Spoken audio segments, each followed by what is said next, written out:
Elecciones 2022 entre la continuidad y el cambio. Nuestro coordinador académico Juan Carlos Escobar, a quien saludamos hasta ahora. Bienvenido, profe, ¿cómo le va? Alexander, ¿cómo estás? Buenas tardes y gracias de nuevo por el espacio que la emisora cultural nos brinda para este ciclo electoral de este año, del que ya llevamos programas. Este es el tercero. Hemos estado en los anteriores programas hablando de temas de pedagogía electoral, de cómo se va a elegir el Congreso, cuáles son las reglas con las que se elige. Y la semana pasada estuvimos hablando de las curules especiales transitorias de paz, que es un renglón importante en estas elecciones por su novedad, ¿no? Porque por primera vez se van a disputar y por la importancia que tienen. Y para nuestro consultorio de hoy, nuestro invitado, el director del Instituto de Estudios Políticos de la Universidad de Antioquia, el profesor Juan Carlos Arenas, a quien saludamos hasta ahora. Profe, bienvenido, tanto para la radio como para redes sociales. ¿Cómo le va? Buenas tardes, Alexander, Juan Carlos, un gusto estar con ustedes acá. Un saludo también a la audiencia y a quienes nos ven por las redes sociales. Profesor Juan Carlos Escobar, avancemos entonces en las temáticas con las cuales podemos tener claridades, pedagogía, análisis con relación a las elecciones 2022, en este caso con el profesor Arenas. Bueno, el plan hoy es el siguiente, Alexander. Vamos a abordar un poco el tema de la configuración del Senado y Cámara, haciendo énfasis en Antioquia. Me interesa mucho el tema de Antioquia, pues también por la difusión de la emisora. Dos, un poco mirar qué tanto podría cambiar el Senado y la Cámara en términos de configuración, pero pues siempre pensando que son escenarios posibles, pues de acuerdo a algunos análisis que se puedan hacer. Y bueno, en el caso de Antioquia, ¿cuáles serían esos escenarios, no? La idea es como que podamos mirar esa composición actual y esa posible composición de Senado y Cámara para este Congreso que empieza el 20 de julio de este año. Entonces, si quieres empezamos, Alexander, con la primera parte. Yo creo que hay un asunto muy importante inicialmente, y es preguntarle a Juan cómo está configurado ese Senado, cuáles son como las fuerzas políticas por lo menos más importantes que están allí en esa configuración actual de Senado y Cámara, Juan. Yo creo que ahí pues hay una serie de organizaciones que están, pues que estructuran como las fuerzas principales en el Senado y en la Cámara, en la que el Partido Centro Democrático es digamos, no solamente es el partido de gobierno, sino que es también una organización que tiene una fuerza política tanto en Cámara como en Senado muy grande. Ellos en conjunto tienen 51 curules, sumadas las 32 de la Cámara, más 19 del Senado. También digamos, hay un segundo partido muy, muy fuerte, al menos en la presencia que logró en el Senado y en la Cámara en las elecciones de 2018, que es el Partido Cambio Radical, con 30 representantes a la Cámara y 16 senadores. Y de ahí hacia abajo ya se ubican el Partido Conservador, el Partido Liberal, el Partido de la U. Estos tres con una representación más o menos parecida, entre representantes y senadores, tienen entre 35, 39, 49 representantes en el caso del Partido Liberal. Y de ahí hacia abajo hay digamos un grupo que incluso durante este periodo se configuró como se solía llamar la bancada independiente, o la bancada alternativa, de la que hacían parte tanto el Partido Verde como el partido, pues la coalición que salió del grupo Decentes, ¿cierto? Y otra serie de organizaciones de centro izquierda, incluidos las curules que ocuparon tanto el Petro como segunda votación en las elecciones presidenciales como su fórmula vicepresidencial Ángela María Robledo. Entonces había, pues por decirlo de una manera muy gráfica, había como una composición importante en la que el Centro Democrático tenía un capital electoral, digamos, o fuerza más bien política en Senado y Cámara importante, que era complementado por Cambio Radical y por el partido de la U. Un poco más en el centro estaba el Partido Liberal y el Partido Conservador también, haciendo a veces guiños o como independiente en relación con el gobierno, y en el otro lado estaba la bancada alternativa, y flotando también una serie de partidos de carácter religioso, otros partidos indígenas, las negritudes, etcétera, que tienen un comportamiento que no siempre es homogéneo, ¿no?, en relación con las iniciativas gubernamentales. Yo creo que hay un panorama muy interesante, Juan, lo que es la composición del Senado sobre todo, y digamos de cómo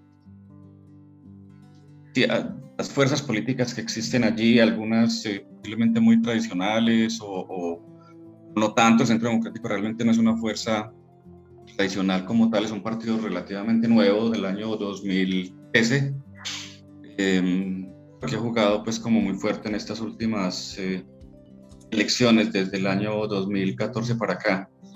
Pero hay un asunto antes de pasar a lo de Antioquia que nos interesa mucho, que es el tema de, bueno, y esto cómo puede de alguna manera reconfigurarse, si es que puede pasar, dados por lo menos dos elementos que me parecen importantes. El primero es, no vamos a tener tres grandes electores del año 2018, ¿no? Álvaro Uribe tuvo 875.554 votos, de los cuales sacó 238.000 en Antioquia, que es el 27% de esa votación, que es una cifra muy importante. Álvaro Uribe no se presenta ahora a estas elecciones, como todos sabemos. Antanas Mocos tuvo 540.783 votos, que es una votación también muy importante por la Alianza Verde. Y esa votación, estos dos personajes de Mocos y Uribe, esa sola votación, para ponerlo gráficamente, puede obtener o hacer que un partido obtenga el umbral fácilmente, ¿no? Ese 3% que se necesita para pasar a contar como partido y a tener curules en el Senado. Esos dos señores solos son capaces de mover más de 500.000 votos en el caso de Mocos y casi 900.000 en el caso de Uribe. El umbral ahora, y ahorita nos contará Juan qué cálculo ha hecho, está por el orden de los 500.000 votos, más o menos, ¿no? Ese es un poco como lo que, digamos, el ejemplo que pongo para mirar la importancia de estos dos señores. Y hay uno tercero, que es Robledo, que es candidato presidencial, Jorge Robledo, que tuvo también 226.000 votos, o menos que los otros, la mitad por lo menos de Mocos y más o menos la cuarta parte de Uribe, pero también una votación muy importante dentro de las terceras fuerzas, ¿no? O dentro de esas fuerzas no tan tradicionales, o por lo menos no tradicionales, o para decirlo mejor, tradicional de izquierda, ¿no? Para nombrarlo de otra manera. Entonces, ese es un elemento importante a tener en cuenta. El segundo, quería yo, Juan, es el tema de que si bien ya se ha jugado las coaliciones, con las consultas a elegir candidatos presidenciales, las distintas coaliciones, ya en el 2018 tuvimos un fenómeno parecido. Creo que esta vez parece que eso va a cobrar más importancia. Digamos, se va a mover un poco más el tema, va a tener, creo yo, algún impacto esas consultas en lo que pueda pasar con la composición de Senado y Cámara. Pues por lo menos es lo que yo puedo decir de entrada. No sé comentario tengas al respecto, Juan, o qué otros factores pueden incidir en un cambio en la composición de Senado y Cámara, si es que lo va a haber, ¿no? Si es que tú crees que va a haber un cambio en ese sentido. Yo tengo pues la expectativa de que haya un proceso de recomposición.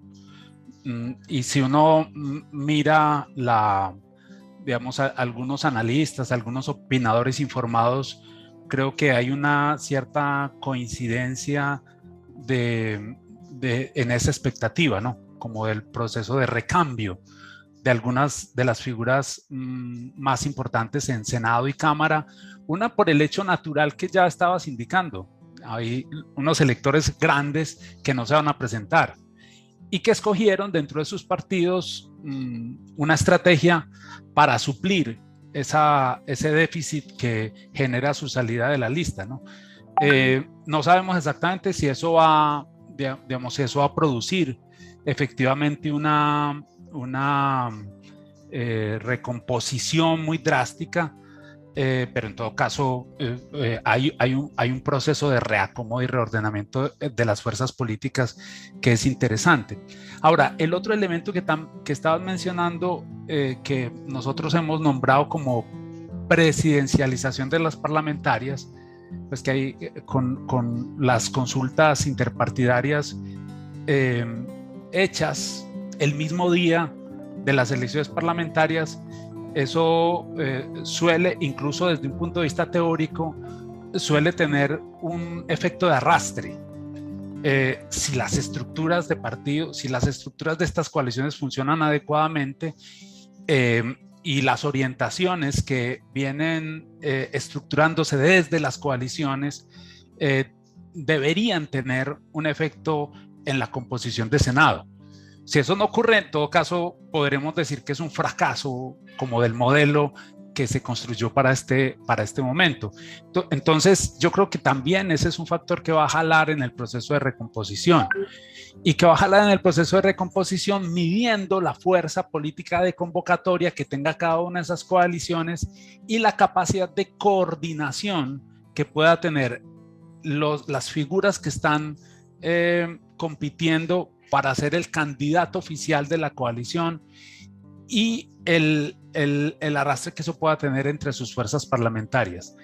Si eso ocurre, vamos a tener en efecto unas coaliciones gubernamentales estructuradas previo a las elecciones, que eso va a ser un fenómeno muy interesante en nuestro caso, ¿no? Y hay otro fenómeno que también puede ser muy interesante y que yo creo que hay que tener en cuenta, es que durante este periodo se dio como un proceso de reacomodo y recomposición de las fuerzas políticas en el centro izquierda, tanto porque algunos de ellos se dividieron. En el caso del Polo y Dignidad, por ejemplo, es digamos, un caso emblemático, pero también por el hecho de las organizaciones que recibieron o les rehabilitaron la personería jurídica, que eso implica también digamos, como un elemento más de fragmentación del sistema de partidos, en el que esas organizaciones van a intentar mantener y salvar su personería jurídica compitiendo por una curul en el Senado o en la Cámara. Pero eso está acompañado de la estrategia de las coaliciones mismas al interior del Congreso. Es decir, ahí hay normalmente teníamos lógicas coalicionales muy pensadas alrededor de los cargos uninominales, pero como hemos vivido en el nivel local y en el nivel departamental y ahora con fuerza en el nivel nacional, esas coaliciones también se han ido tomando la escena en la competencia por curules en el Senado y en la Cámara. Y yo creo que ese va a ser un factor significativo en la recomposición, porque en todo caso va a funcionar como una estrategia de adición de fuerzas políticas que son pequeñas, que por su tamaño individualmente considerado corren el riesgo de no asegurar su presencia en el Senado, pero cuando van juntando esos poquitos, eso puede disparar un poco el número de representantes y de senadores que pueden obtener. Y el tercer factor son los movimientos sociales, que algunos de ellos vienen renovando la escena política en términos de prácticas y de estructuración del trabajo político territorial para buscar apoyos electorales. Y creo yo que en eso también, digamos, tampoco habría que descuidar ese flanco de análisis, y también puede haber ahí sorpresas. Sorpresas en el sentido en que es muy probable que estos movimientos nuevos, estilo estamos listas, pero también hay otra serie de movimientos sociales que están en la escena política, que vienen de los departamentos, de alianzas entre exgobernadores o de fuerzas políticas como la de Fuerza Ciudadana del Magdalena, que en todo caso tiene un enclave territorial muy acentuado, etcétera.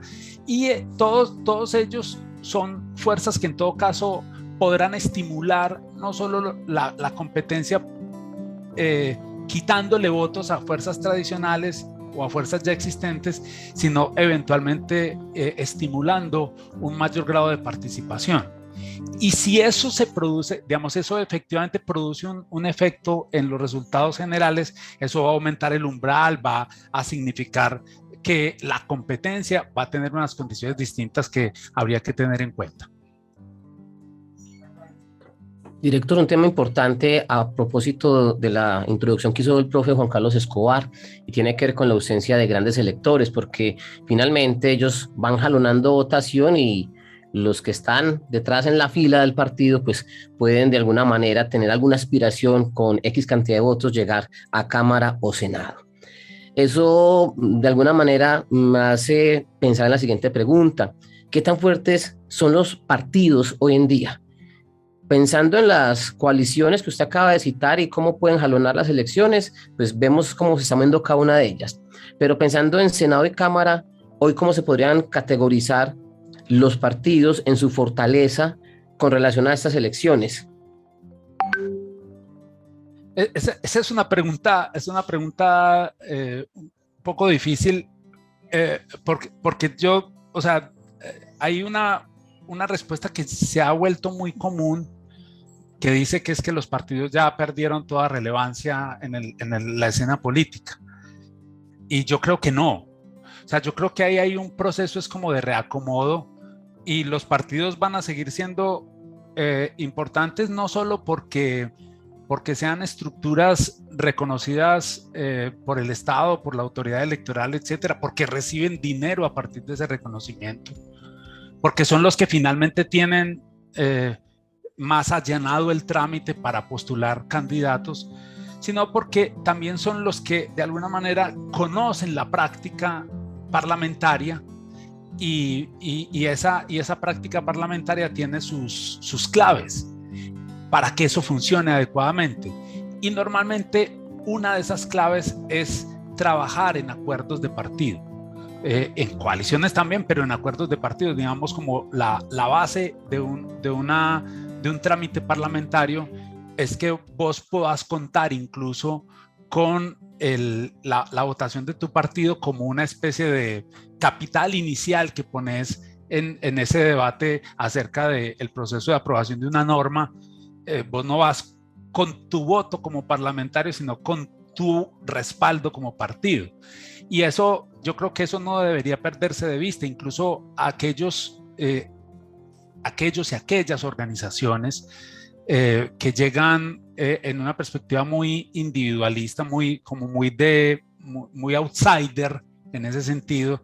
Yo creo que uno de los primeros aprendizajes que les toca hacer en el Parlamento, en el trabajo parlamentario, es precisamente esa idea de que allí hay una lógica de adición de apoyos, pues una lógica aditiva de los apoyos políticos que es fundamental para sacar adelante cualquier iniciativa, y que esa adición es más fácil hacerla si usted no tiene que hacer suma de parlamentario por parlamentario, uno a uno, sino si usted puede hacer acuerdos entre partidos y ahí en todo caso sumar un poco más de apoyo político.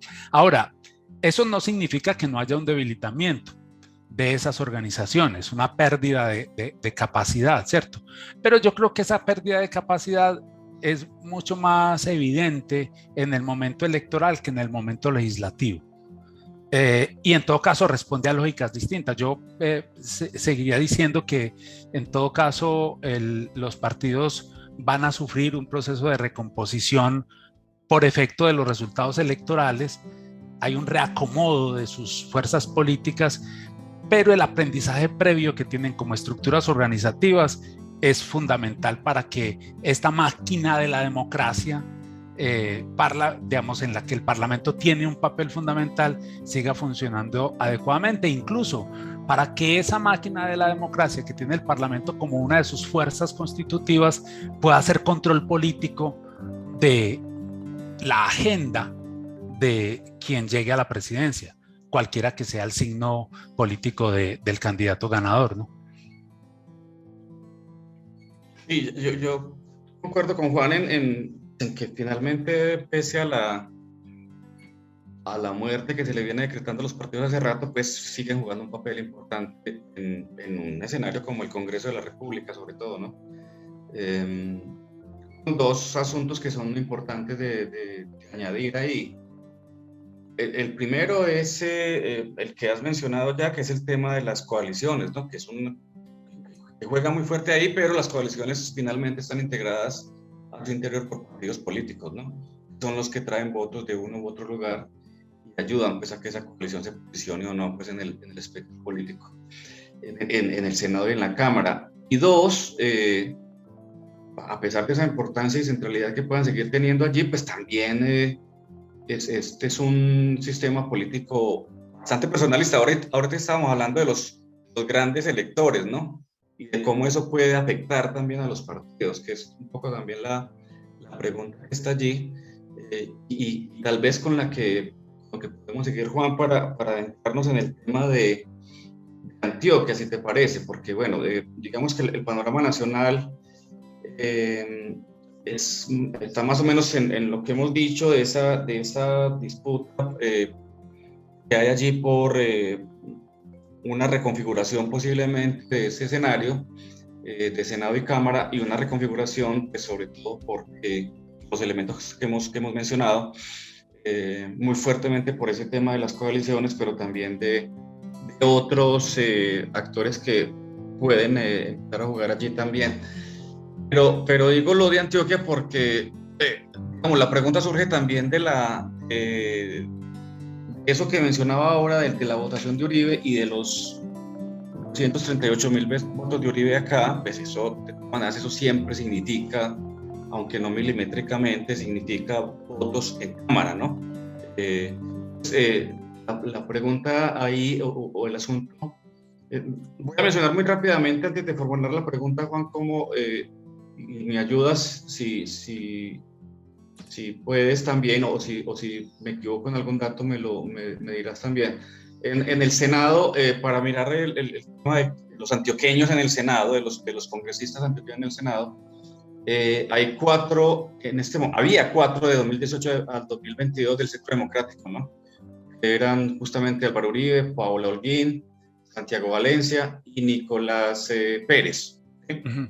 Esos cuatro no hay por lo menos dos que nos siguen, que es Uribe y Nicolás Pérez, ¿no? Que no van de vuelta pues como por su curul, pero obviamente siempre entrarán ahí personajes en ese juego como Esteban Quintero, como Andrés Guerra, como Julia Correa, que son como los nombres que más suenan en Antioquia, ¿no?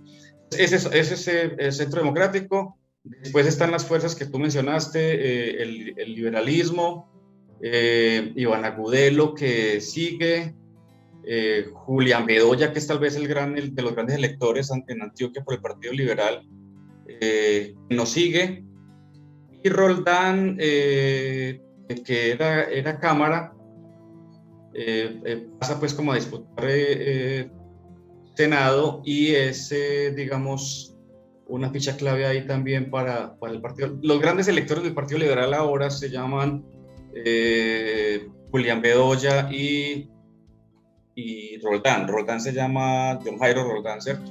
Bello y un poco la estrella con Julián Bedoya, aunque Julián Bedoya tiene votos en muchas otras partes, ¿no? En Envigado mucho, pero también en el Bajo Cauca y en otras partes.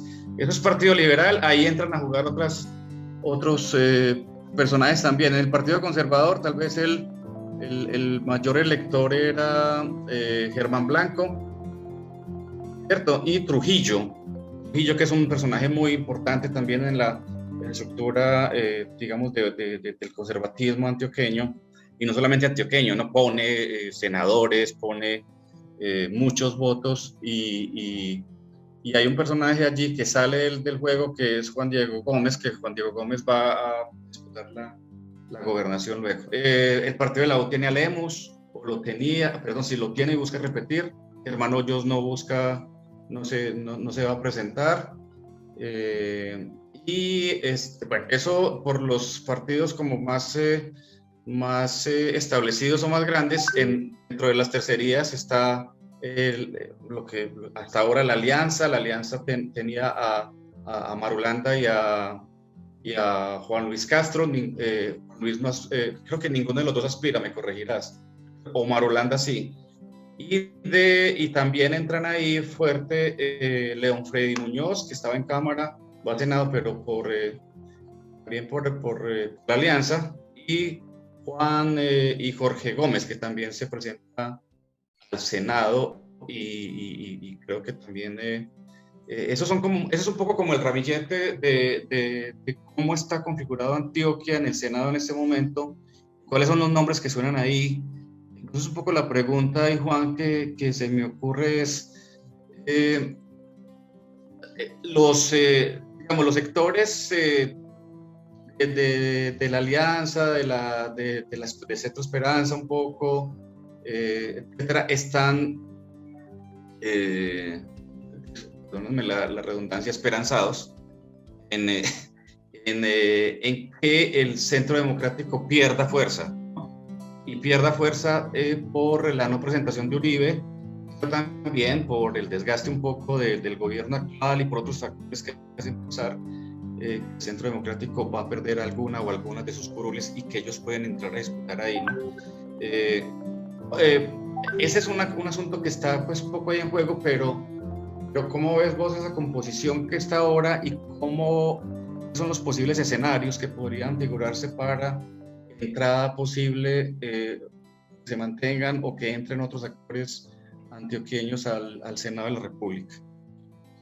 Pues yo creo que hay una cosa que en efecto hay un reacomodo por salida, digamos, hay la salida de algunos personajes de estos que eran importantes, lo señalábamos ahora, como la pérdida de los grandes electores, pero no solamente grandes electores nacionales, sino también regionales, que en todo caso ceden o estructuran su estrategia pensando en competir en otra liga, ¿no? O en la liga de los gobiernos departamentales o locales, etcétera. Pero en todo caso, ahí hay fuerzas políticas que tienen un capital o para decirlo de manera Ingrid, tienen maquinaria, ¿cierto? Y va a ser importante ahí. Ahora, ¿cuál es el factor que yo creo que va a producir alguna modificación o que puede modificar los resultados y el escenario posterior al 13 de marzo? Uno es que, ya lo decíamos ahora, hay coaliciones fuertes, ¿no? O sea, la coalición Alianza Verde y Centro Esperanza, a pesar incluso de las disputas internas que tienen los candidatos de la consulta presidencial, sin embargo, si uno mira esa lista, es una lista que agrupa organizaciones que previamente habían tenido un muy buen desempeño electoral y que han logrado poner su senador, ¿no? Entonces ahí hay un trabajo político que seguramente va a producir un efecto interesante. El otro sello que puede orientarse hacia una transformación es la pregunta acerca de cómo le puede ir al pacto histórico en Antioquia. Normalmente según las elecciones anteriores, las elecciones pasadas, las fuerzas políticas apoyadas por Petro eran muy de la retaguardia, estaban muy a la saga en relación con otro tipo de fuerzas que competían por la representación parlamentaria.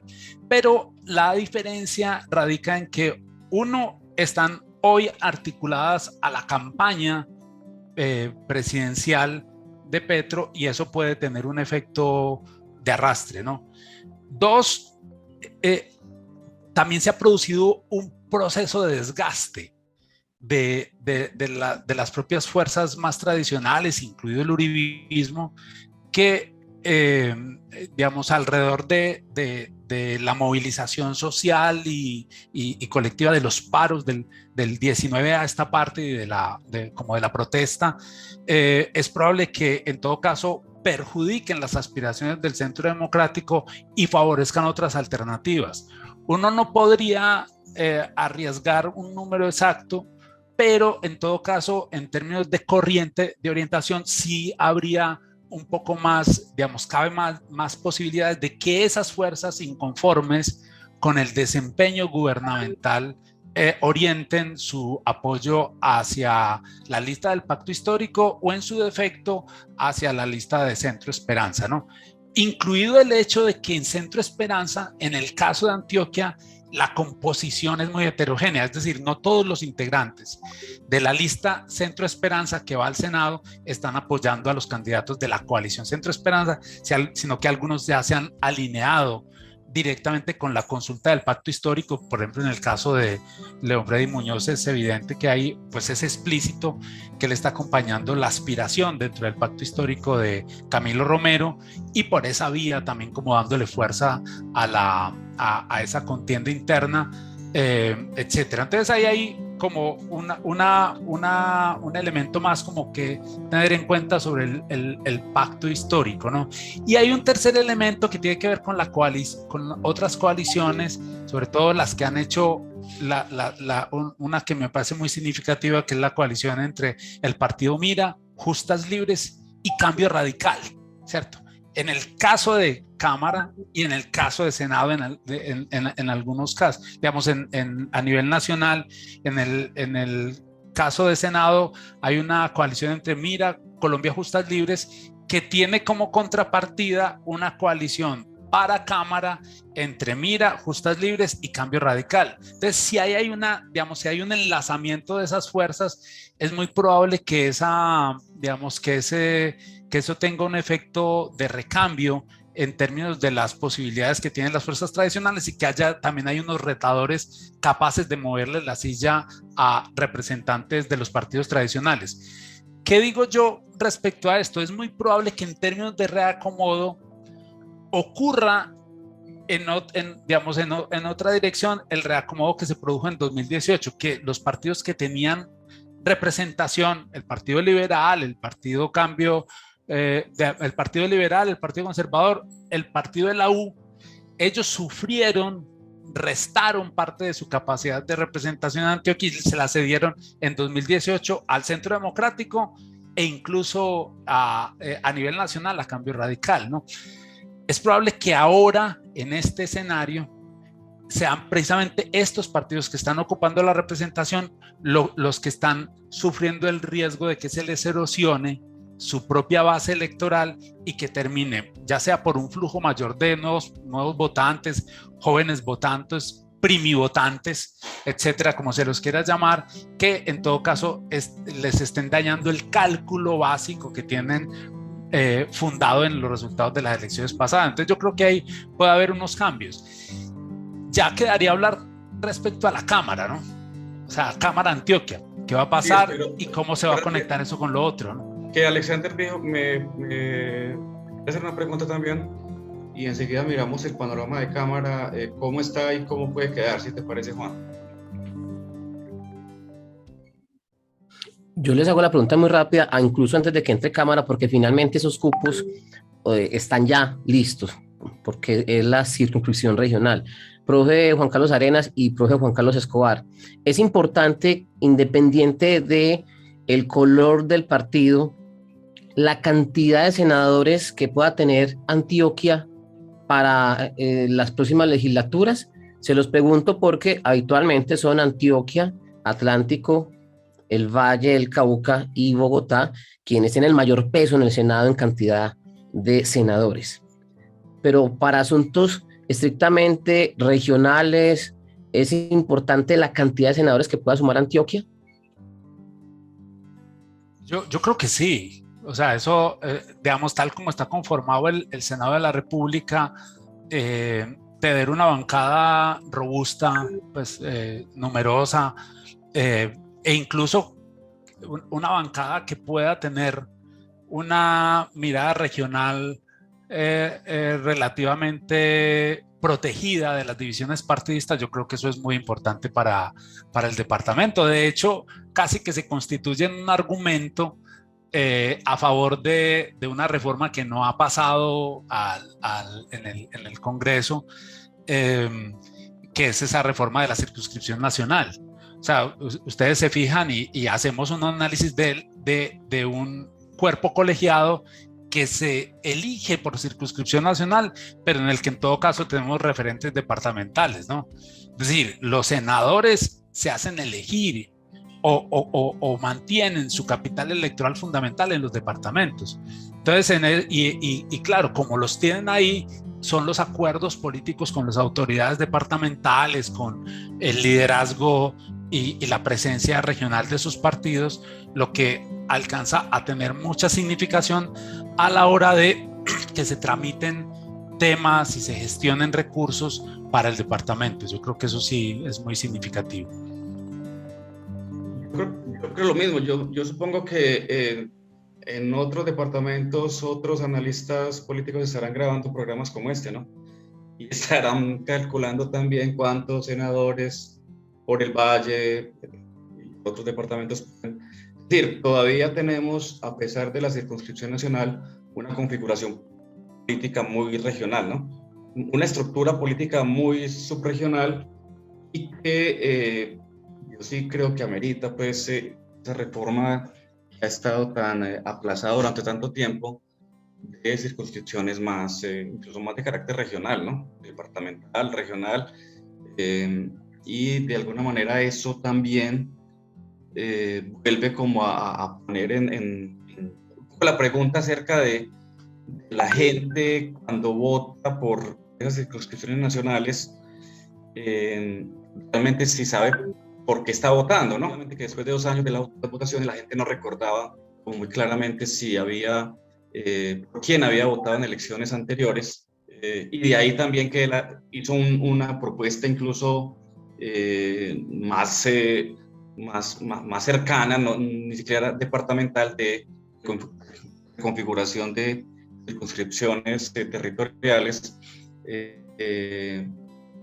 Eso, ¿no? Porque si no hay conocimiento y no hay recorderis después de cierto tiempo de quién es el senador por el que votaste, difícilmente le vas a hacer seguimiento y difícilmente vas a pedir cuentas también de lo que está haciendo. Por un lado, en eso coincido con lo que dice Juan, de la importancia de eso, pero también de la importancia de reformar el sistema electoral en ese sentido también. En cuanto en la Cámara, yo quisiera también hacer en inicio una suerte de radiografía de cómo está la Cámara y hacer luego una pregunta, pues para que lo conversemos, ¿no? En la Cámara de Representantes hay en este momento 7 representantes del Centro Democrático, ¿cierto? Es liberales. Esos 7, algunos, como decíamos ahora, van a dar el salto al Senado, como Esteban Quintero, no sé si sea el único. Margarita Restrepo se mantiene para repetir en Cámara. César Eugenio Martínez no va a aplicar esta vez. Oscar Pérez se quiere repetir. John Jairo Berrío sigue, pues quiere seguir.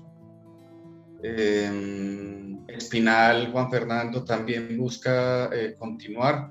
Entonces, ahí hay digamos, el Centro Democrático se la juegan mucho en la Cámara con las mismas figuras, ¿no?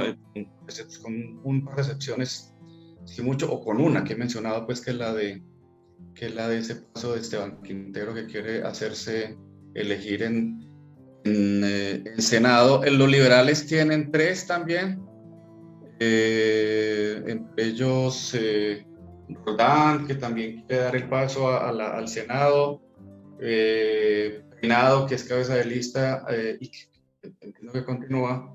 Y bueno, tienen otros personajes ahí como Luis Carlos Ochoa, que era diputado y que quiere pues ir a la Cámara, a pesar de que su curul como diputado le fue retirada, ¿no?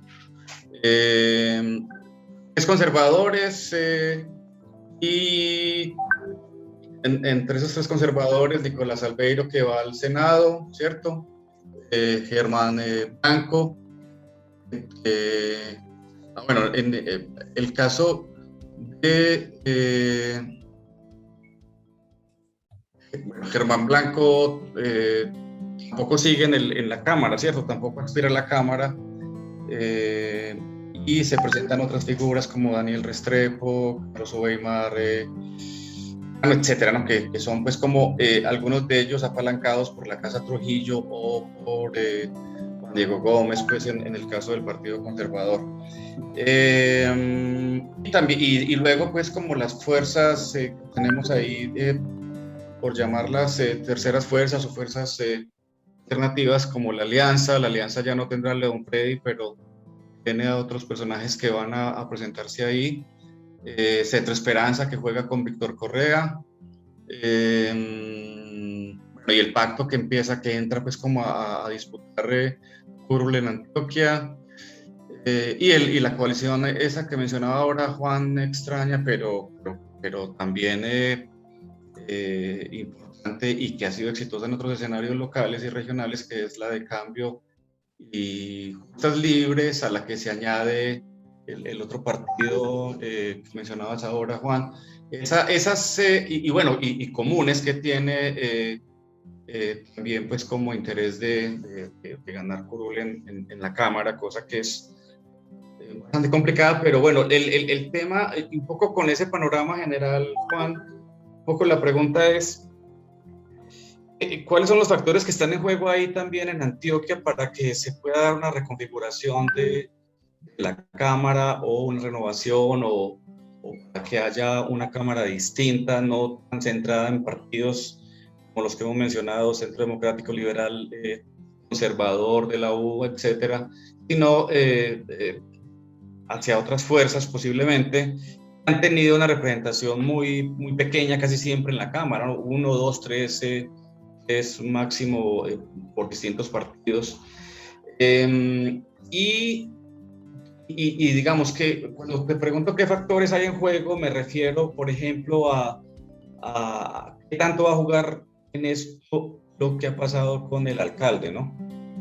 ¿Qué tanto puede jugar el alcalde el proceso de revocatoria que está parado por ahora, pero que sigue moviendo, digamos, intereses también? ¿Qué puede pasar con eso en términos de la reconfiguración? Si eso puede influir en que el histórico pueda tener algún chance en Antioquia, o si, como han dicho algunos, realmente la ficha del alcalde no es la lista del pacto histórico en Antioquia, sino Juan Camilo Londoño, que es de Alianza Verde, que también digamos, de alguna manera es cercano pues al alcalde, y qué otros factores pueden jugar. Yo te lo digo, lo del alcalde y la disputa por la revocatoria, su pelea con las empresas de Antioquia, pero posiblemente haya otros factores allí que puedan jugar en Antioquia para mover esta configuración o para reconfigurar la Cámara. Sí, ahí, digamos, respecto a la Cámara, digamos, un factor técnico que es importante tener en cuenta y que, pues, que los oyentes seguramente es bueno remarcarlo para los oyentes, es que en todo caso aquí sí tenemos un techo, son 17 curules para repartir, ahí no hay, o sea, en el Senado, como decíamos ahora, puede o no incrementarse la presencia de antioqueños en el Senado dependiendo un poco del volumen de votación que obtengan las listas y sobre todo en los casos de los votos preferentes, los candidatos de origen antioqueño, ¿cierto?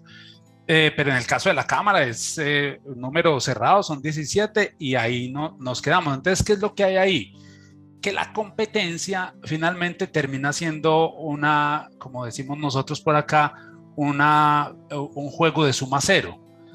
Lo que gane a alguien, o sea, si a alguien que está retando y que en este momento no tiene una presencia en la Cámara de Representantes, logra ponerle fuerza a su candidatura, eso alguien lo tiene que perder. Entonces también yo creo que en la perspectiva tal como se está aflorando la competencia, yo creo que ahí va a haber un proceso de recomposición, independientemente de la, digamos, de la fuerza y de las ganas que puedan meterle quienes ya están en el Congreso. Ese proceso de recomposición, ¿cómo puede jugar? Yo creo que hay un factor y es el que estaba subrayando ahora cuando describiste la situación de quienes salen de Cámara y aspiran al Senado. Ese es un juego casi siempre riesgoso, ¿cierto? Pero que en términos de estrategia significa que quien va de Cámara a Senado lo que intenta hacer es cubrir esa plaza que está dejando con alguien de su propio equipo político.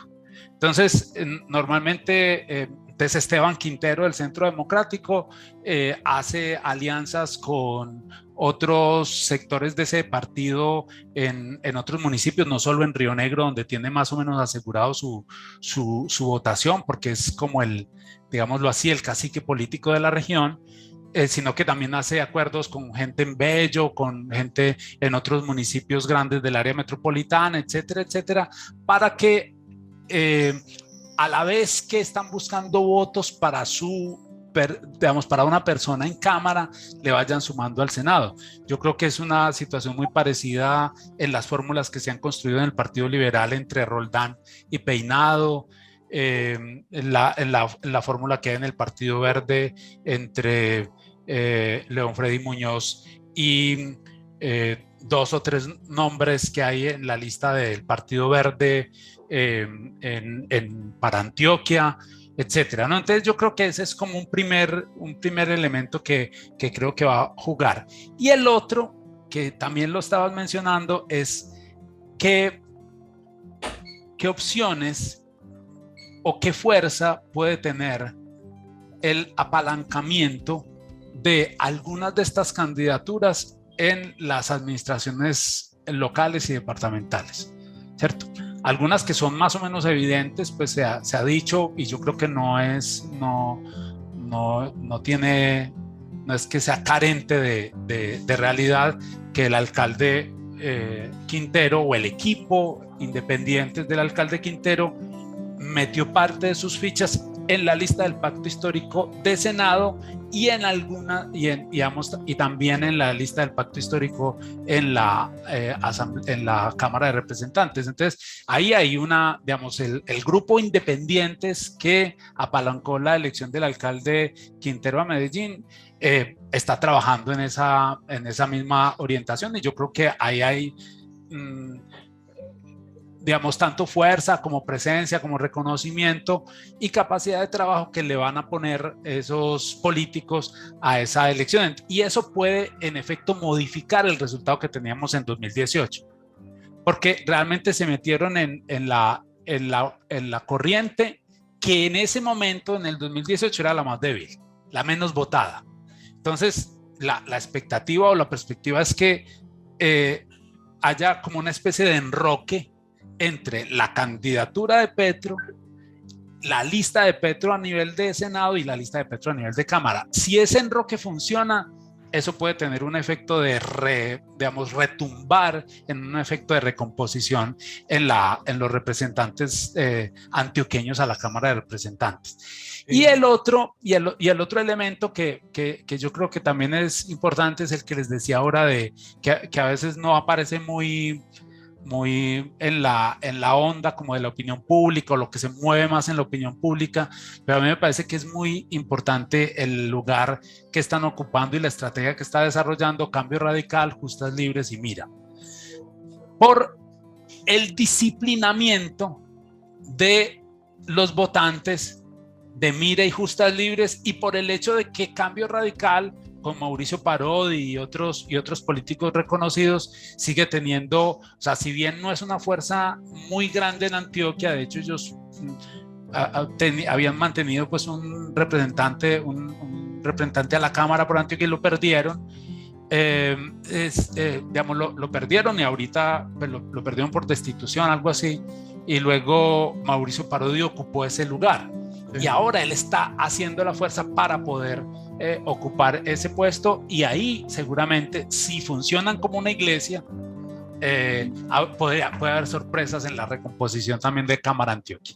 Sí, yo menciono dos cosas sobre lo que dijo Juan, y entiendo que ya casi estamos en el tiempo final. 2 o 3 asuntos que me parecen importantes. Uno, mencionaba lo de Medellín también por la votación que tiene Medellín, ¿no? Medellín tiene 1.636.680 personas inscritas para votar, pues que es un número importante. La votación de Cámara en Antioquia se concentra casi siempre en área metropolitana, digamos en términos porcentuales es muy grande entre área metropolitana, pues, y Medellín pone ahí una votación muy grande. Entonces, por eso tal vez la centralidad pueda tener esa discusión también del alcalde ahora.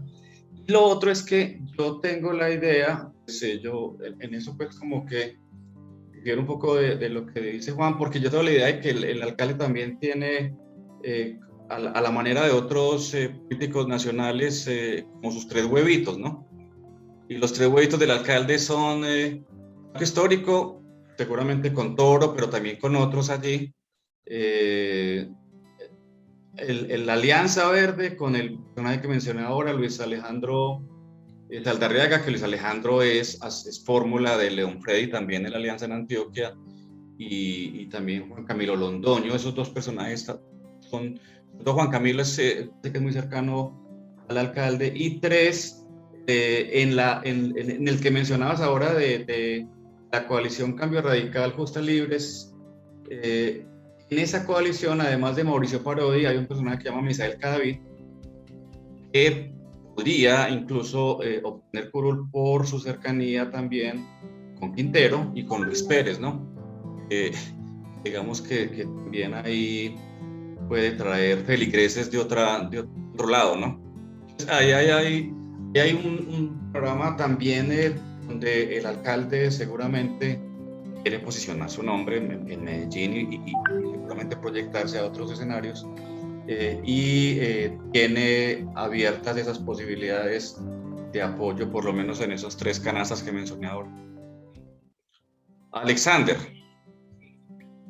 Pues, profe, usted nos acaba de resumir pues, gran parte de este tema central de hoy, igual que el profe Juan Carlos Arenas, con relación a lo que significan esas legislativas en nombre propio. Es decir, hablar de los partidos, de sus fortalezas, de esos personajes que arrastran votantes, como ustedes afirman, ese tema de la maquinaria y, por supuesto, de las expectativas que hay en materia de posibles cambios de configuración para lo que significarán las legislativas. Como dijo el profe Arenas, 17 representantes a la Cámara tiene el departamento de Antioquia, y por supuesto esperaremos, porque es de circunscripción nacional, cuántos senadores tendrá Antioquia para los próximos 4 años.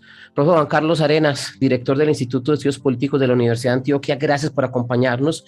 Tiene 30 segundos para una conclusión esencial de lo que significa este programa, pensando en el ejercicio democrático del 13 de marzo. Yo creo que, digamos que la ciudadanía está ante un juego muy abierto, y eso no siempre ocurre así. Entonces es también como la oportunidad, en el sentido en que la baraja está por repartirse, y creo que no está del todo marcada. Entonces el llamado que yo le hago a la ciudadanía es que se entere de las apuestas que hay, y que, a pesar de lo desconocidos que a veces resultan nuestros candidatos a Cámara y Senado, traten de hacer el ejercicio de informarse bien sobre sus alternativas y sobre cuál de estas les gusta más y representa mejor sus intereses. Muchas gracias por acompañarnos, y por supuesto nos vamos a encontrar en la RA57 la próxima semana, hablando de alianzas, de las consultas que tendremos justamente ese 13, o como muchos dicen, las primarias presidenciales. Profe Juan Carlos Escobar, Usted como coordinador académico continúa con nosotros en la franja de radioconsultorios del Instituto de Estudios Políticos. Muchas gracias, una feliz tarde y nos reencontramos en una semana para la radio, pero permanentemente estamos circulando en internet gracias a las redes sociales del instituto. No, muchas gracias, Alexander. Reiterar el llamado que acaba de hacer Juan. Yo añadiría solamente, hay algunas portales, páginas, organizaciones que tienen esa información, que también hacen seguimiento a esos senadores, representantes o candidatos a esos espacios, algunos de ellos cuestionados también, etcétera. Entonces la gente tiene forma de ordenar sus preferencias de un lado, pues porque hay una baraja muy amplia de candidatos, pero también de conocer más a fondo esos candidatos con esas estrategias de esos de algunas de las tales como la Silla Vacía, alguna organización como Pares y la MOE, que hacen ese ejercicio muy juicioso de mostrarle a la ciudadanía cuáles son los candidatos, sus trayectorias y por qué algunos de ellos posiblemente estén investigados o no. Eso es un poco también como lo que se le puede decir a una audiencia en unas elecciones que no despiertan tanto interés a muchos, pero que van a tener, como hemos escuchado acá, unos condimentos importantes en esta ocasión.